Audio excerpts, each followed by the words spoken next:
Bismillahirrahmanirrahim. Alhamdulillahi rabbil alamin. Wa bihi nasta'in ala umuri dunya waddin. Nastaghfiruhu wa nastahdihi wa natubu ilaihi wa natawakkalu alaihi. Wa na'udzu bihi min shururi anfusina wa min sayyiati a'malina. May yahdihillahu fala mudilla lahu wa huwal muhtadi.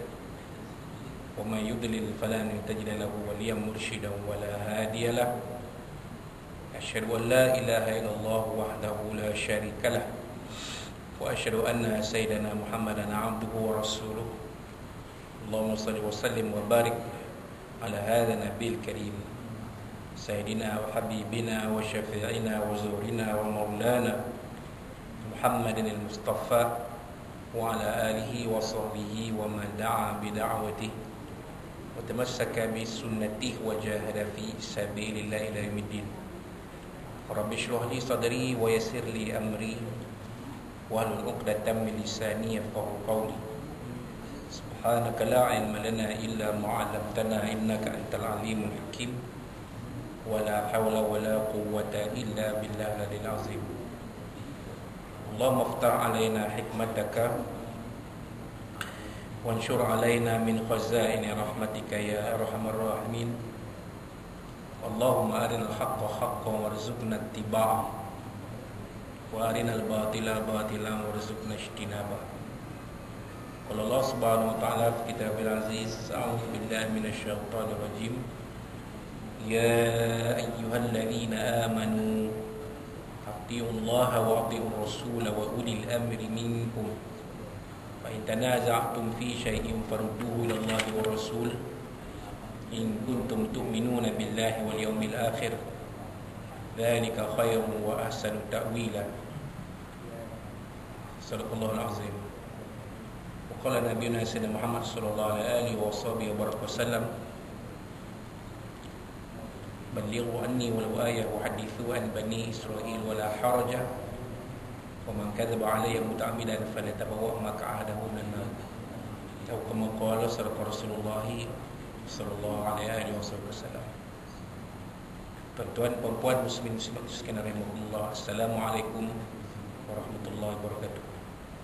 Alhamdulillah, alhamdulillah, pada hari ini 3 Zulkaidah 1441 Hijriah bersamaan 25 Jun 2020. Alhamdulillah, alhamdulillah, kita pun sama-sama menunaikan solat fardu zuhur berjemaah dipimpin oleh Tuan Imam kita Fadil Ustaz Ashraf Khalid bin Fazil. Terima kasih diucapkan kepada Fadil Ustaz yang mengimamkan solat zuhur berjemaah sebentar tadi. Ya, dan alhamdulillah, ya, kita telah sama-sama menunaikan solat fardu zuhur berjamaah bersama yang dihormati Tuan Amran bin Abdul Rashid, Ketua Jabatan Integriti dan Pemantauan Standard. Alhamdulillah, alhamdulillah. Ini menunjukkan betapa komitmen pemimpin pemimpin kita dalam melaksanakan perintah Allah Subhanahu wa taala. Mudah-mudahan Allah Subhanahu wa taala akan memberikan panduan yang terbaik untuk kita dan ganjaran yang sebaik-baiknya berkat komitmen dan kesungguhan kita melaksanakan segala perintah Allah Subhanahu wa taala. Dan sebagaimana yang telah saya nyatakan pada zuhur kemarin, 2 hari sudah, bermakna bahawa kuliah zuhur kita akan diteruskan seperti biasa setiap hari Selasa dan Khamis selepas sembahyang fardu zuhur, insya-Allah.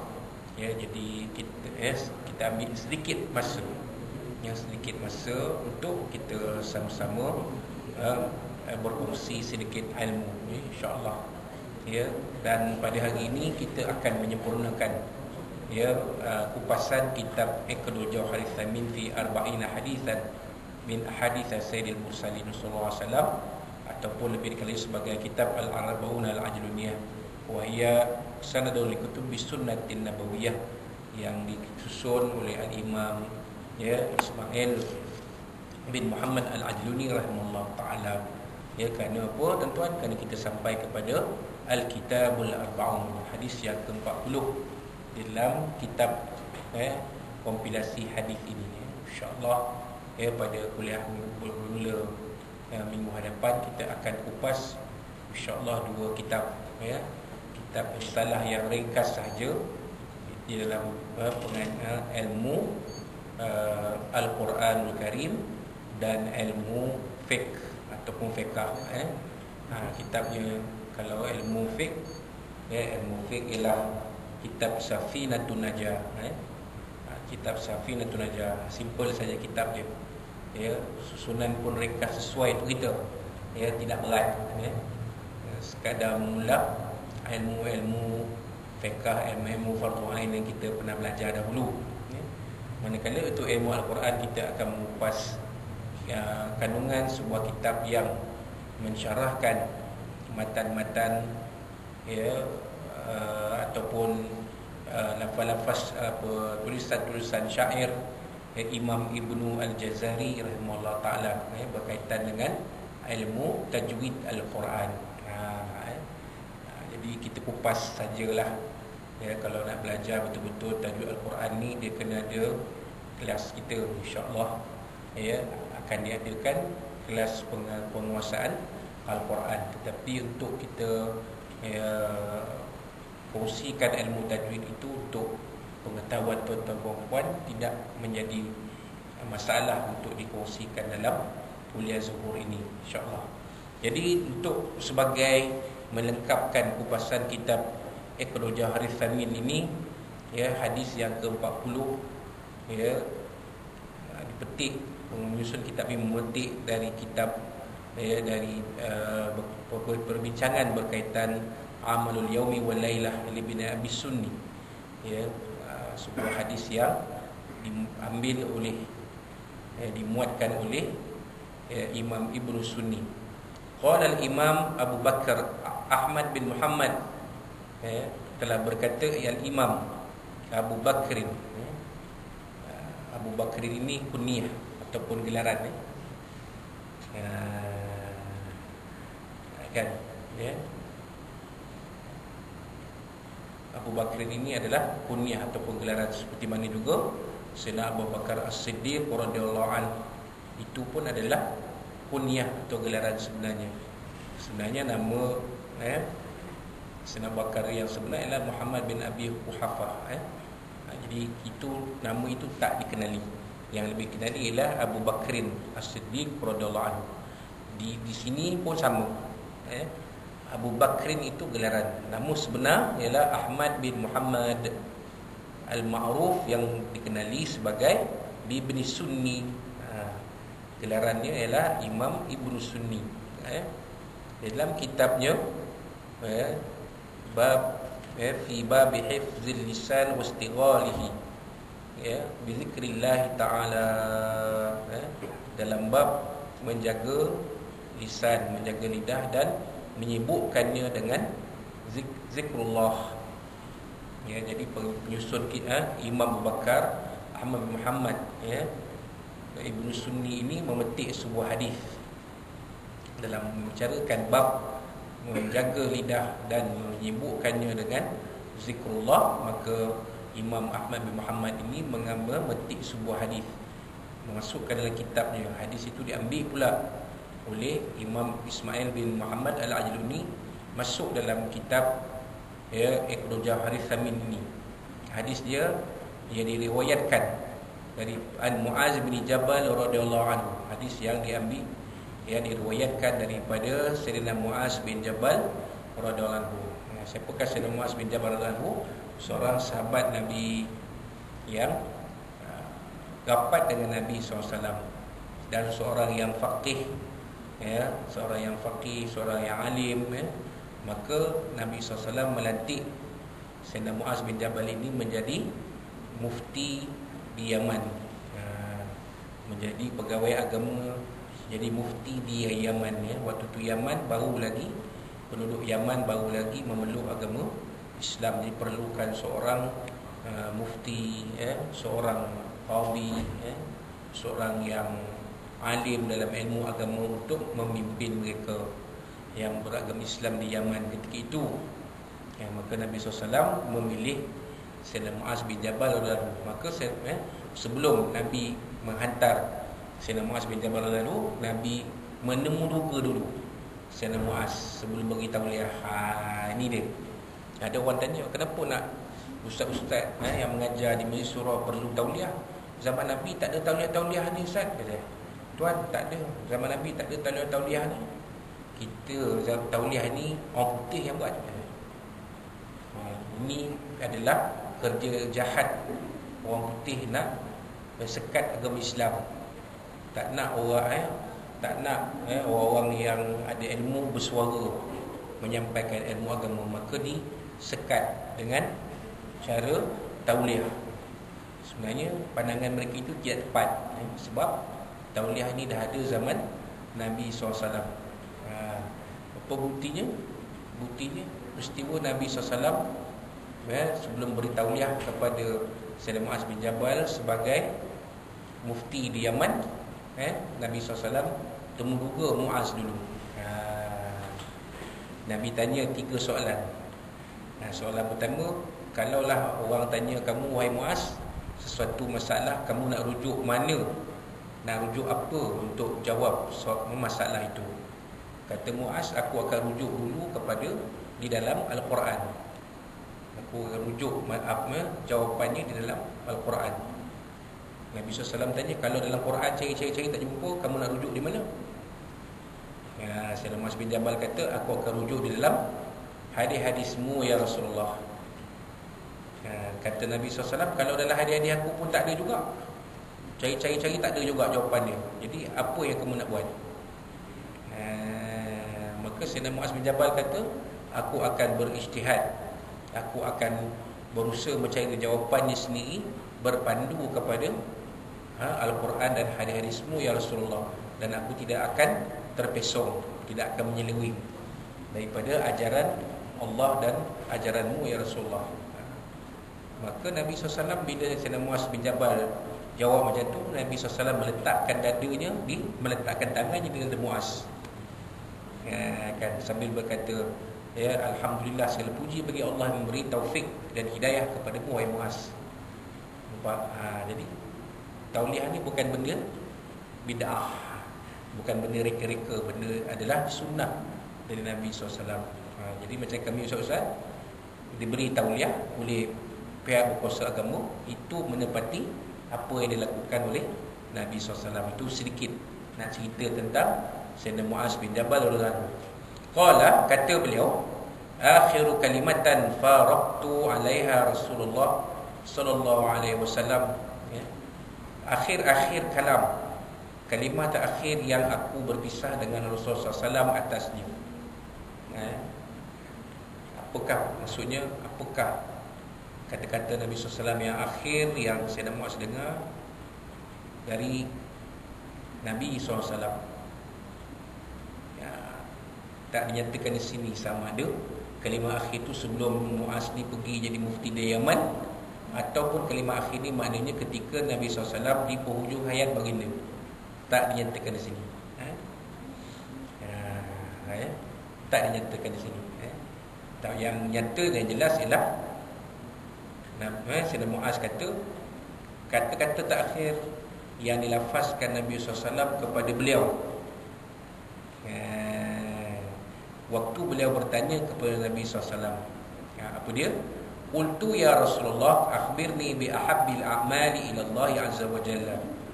Ya, tatkala Sayyidina Muaz bin Jabal bertanya kepada Nabi SAW, ya Rasulullah, wahai Rasulullah, akhbirni bi ahabbil a'mali ila Allah azza wa jalla. Ya, khabarkan kepadaku tentang amalan yang paling disukai kepada Allah Subhanahu wa taala. Beritahu kepadaku apakah amalan yang Allah Taala paling suka. Nampak? Soalan ni bukan Muaz yang tanya ni, orang lain pun tanya juga. Soalan-soalan yang macam ni. Abdullah bin Mas'ud, ya, Thauban, ya, Abdullah bin Umar dan sahabat-sahabat yang lain ada bertanya soalan yang seperti ini kepada Nabi SAW. Adakah Nabi kata, kamu tanyalah yang lain tu, aku dah bagi jawapan yang lain, kamu tanya yang lain? Tapi Nabi tak macam tu, sebab Nabi ni bersifat, ya, mu'allim, bersifat murabbi, sebagai pendidik. Nabi SAW tidak kedekut ilmu. walaupun soalan sama. Jadi kita ustaz-ustaz pun macam tu lah kan. Soalan sama dah. Bab korban ni tak lama lagi dalam lebih kurang sebulan lebih lagi, sikit lagi kita akan bertemu dengan hari Idul Adha. Kita akan menyembelih korban. Soalan-soalan korban akikah akan datang balik. Tiap-tiap tahun akan datang soalan-soalan berkaitan dengan korban dan akikah yang sebenarnya tahun-tahun lepas kita dah jawab dah. Awak tanya balik. Adakah kita akan bersikap dingin? Tahun lepas dah tanya, takkan tak ingat? Kita akan jawab lah. Walaupun soalan itu sudah berkali-kali dinyatakan, berkali-kali diajukan. Itulah juga kerana kita mengikut sikap Nabi SAW. Nabi SAW bila ditanya soalan macam ni, Nabi tak marah. Nabi tak tanya pun, kenapa kamu tanya soalan ni? Limaza tas'alu hadha?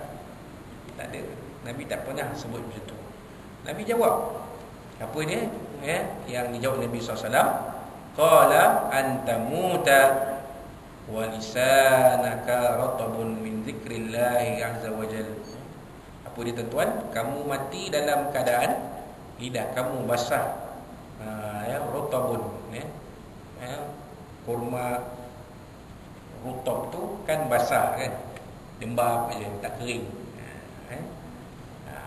Jadi Nabi menggunakan rutabun min zikrillah ta'ala.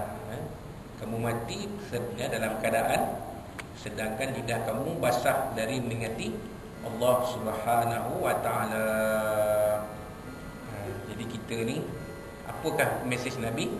Banyakkan zikir. Sebab itulah kita buat majlis zikir. Sebab itulah sebelum sembahyang duha kita berzikir. 7.45 tu dah mula zikir. Tuan-tuan datang masuk ke surau nak sembahyang duha, bila dengar zikir sama-sama berzikir. Kita gemakan surah Al-Falah ini dengan ungkapan-ungkapan zikrullah. Kan? Jangan biarkan tok imam ataupun ustaz yang duduk di hadapan itu berzikir seorang-seorang. Sama-sama kita berzikir. Kan? Dan zikir tu kita dah biasa dengar. Kan? Dah biasa dengar tu, hasbi rabbi jallallah ma fi qalbi ghairullah nur Muhammad sallallahu. Dah banyak kali dengar dah kau. Daripada akak kecil-kecil sekolah rendah, sekolah kebangsaan sampai dah kerja, dah beranak benak, dah biasa dengar zikir-zikir macam ni. Kenapa tak diungkapkan, tak dilafazkan, tak diucapkan? Berarti saya tengok je, takkan saya nak tegur orang depan-depan, malulah. Tapi kesempatan yang ada ni kita sama-sama menasihatkan diri kita. Basahilah lidah kita dengan zikrullah, dengan zikir. Zikir-zikir kan. Pas sembahyang tu subhanallah walhamdulillah wala ilaha illallah, Allahu akbar, kan. Kalau sebuah hadis Nabi SAW menyatakan jadidu imanakum bi qauli la ilaha illallah, atau maqal, perbaulilah iman kamu dengan kalimah, dengan zikir la ilaha illallah, kan. Itu imam masjid selepas kebiasaannya lepas sembahyang subuh zikirnya akan ada tahlil. Tahlil sebab nak memperbarui iman kita setiap hari, kan. Apabila keadaan mengizinkan, kita akan berzikir, akan bertahlil, kan. Apa tahlil Ustaz? Mana ada tahlil pun zikir la ilaha illallah. Itulah namanya tahlil. Kalau tahmid, kalau tasbih subhanallah, kan. Kalau tahmid alhamdulillah, kalau takbir Allahu akbar, kalau tahlil la ilaha illallah. Kan. Bukan bila kita buat tahlil tu ada tahlil saja, tak, kan. Bila tu imam sebut la ilaha illallah dalam zikir wirid lepas sembahyang, itulah tahlil. Wa ma halalnahu min la ilaha illallah, itu tahlil. Jadi basahilah zikir lidah kita dengan zikrullah. Mudah-mudahan Allah SWT akan membersihkan hati kita dari sifat-sifat mazmumah, dari kekotoran-kekotoran hati, daripada sifat-sifat yang merosakkan diri. Membersihkan jiwa kita, membersihkan hati kita, supaya hati kita menjadi bersih, jauh daripada sifat hasad dengki sesama sendiri. Itulah antara isi teks doa perhimpunan bulanan yang saya pernah baca dulu.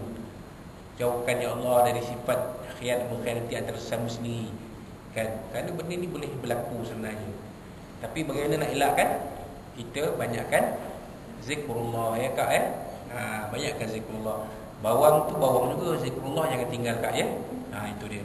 Jadi itulah ya kupasan hadis yang akhir Al-Kitabul Arba'un dalam kitab Iqra' Jawahirus Samin ini.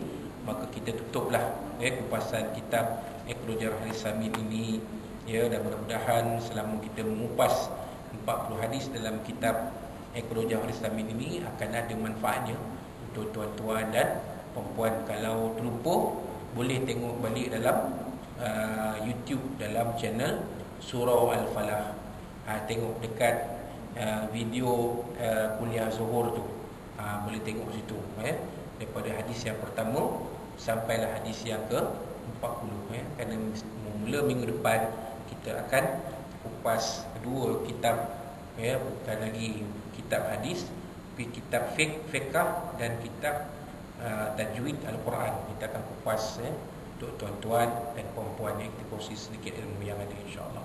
Ya, kerana semuanya itu dalam ilmu dari Allah SWT yang baik itu, ya, yang baik-baik itu dari ilmu Allah SWT, dan yang kurang itu daripada kita semua. Kita mohon ampun, maaf kepada Allah SWT, kepada Nabi SAW, dan sesama kita bermaafan. InsyaAllah Allah SWT akan memberikan ganjaran yang sebaiknya untuk kita, InsyaAllah.